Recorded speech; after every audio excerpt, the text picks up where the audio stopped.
We've never seen this much money flow into U.S. elections. And in recent years, big donors like Ken Griffin, George Soros, and Reid Hoffman have contributed to swing election outcomes.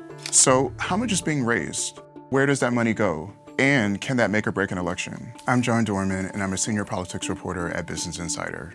Seeing billions upon billions upon billions of dollars raised is a relatively recent phenomenon in American politics. The first time that both presidential campaigns raised over $1 billion was in 2012 in the race between President Barack Obama and Republican Mitt Romney. It was an historic achievement. Those numbers have only gone up. In the 2020 cycle, there was $14.4 billion that was raised between congressional races and a presidential race, which is a huge amount of money. Here are the consequences of so much money flowing into elections. Usually, candidates who spend more money win their races. In 2022, nearly 94% of House candidates who raised the most money won their races. And for the Senate races that year, roughly 82% of Senate candidates who raised the most money won their races. But for presidential campaigns, things are a bit different. For example, in 2016, Hillary Clinton raised more money than Donald Trump, but she lost the election. So there's not always a clear correlation between how much is raised and who actually wins the election.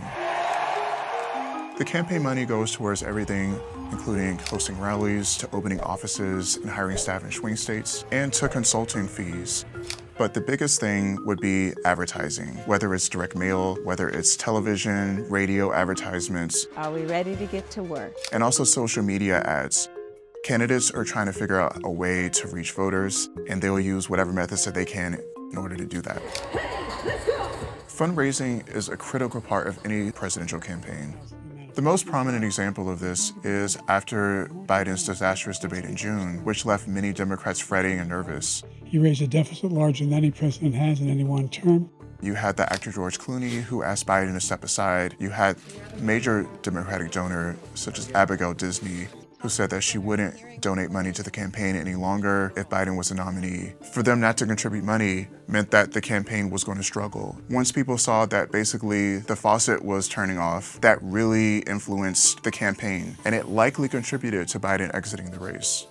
An immense amount of money has already been raised for the 2024 presidential race.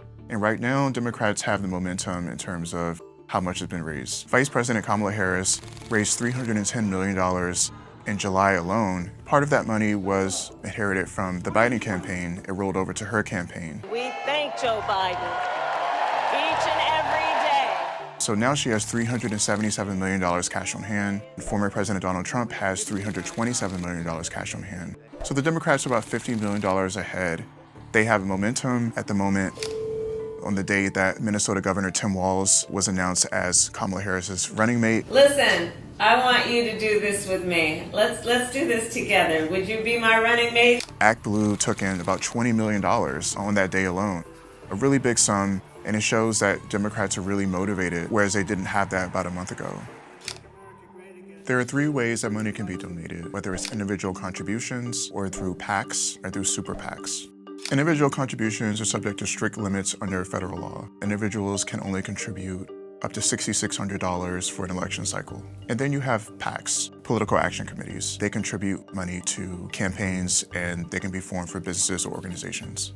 There's a $5,000 limit for individual candidate committee. And then you have super PACs, which can accept unlimited contributions from individuals and corporations. They can have a huge impact on American elections.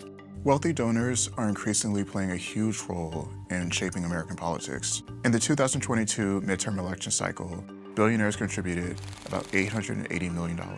But small dollar donations are also an important part of elections, and we're seeing that play out in the presidential race. The influx of money to campaigns is often uneven, and big events can influence how people donate to campaigns. For example, when Vice President Kamala Harris announced her candidacy for president after President Joe Biden stepped aside, she raised about $81 million within 24 hours from 880,000 people. That's a huge figure, and that's unprecedented. Trump's legal issues have also caused an influx of money to his GOP presidential campaign.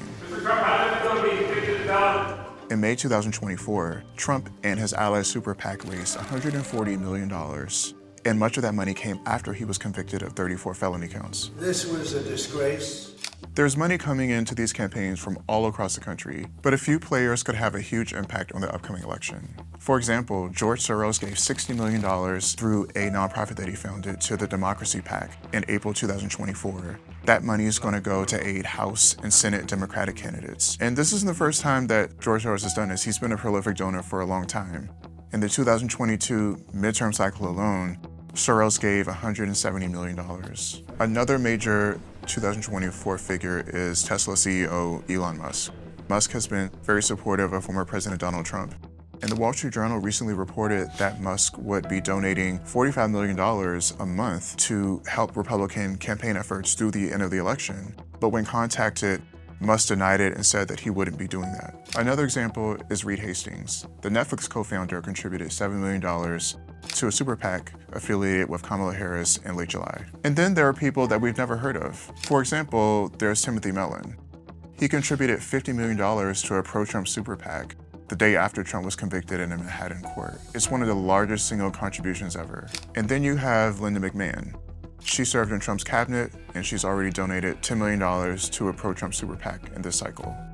But it's also the policies of elected officials that can be influenced depending on who donates money. For example, politicians may have to prioritize the interests of donors who've contributed to their campaigns. If you look at Trump, oil and gas interests are lining up behind his campaign because of his strong support of the fossil fuel industry, and they're expecting to have his ear in the White House should he win again. Americans continue to want money out of politics. 72% of Americans indicated that they would like to see limits on how much individuals or organizations can contribute to political campaigns. But right now, money has become an increasingly larger part of how our political system functions.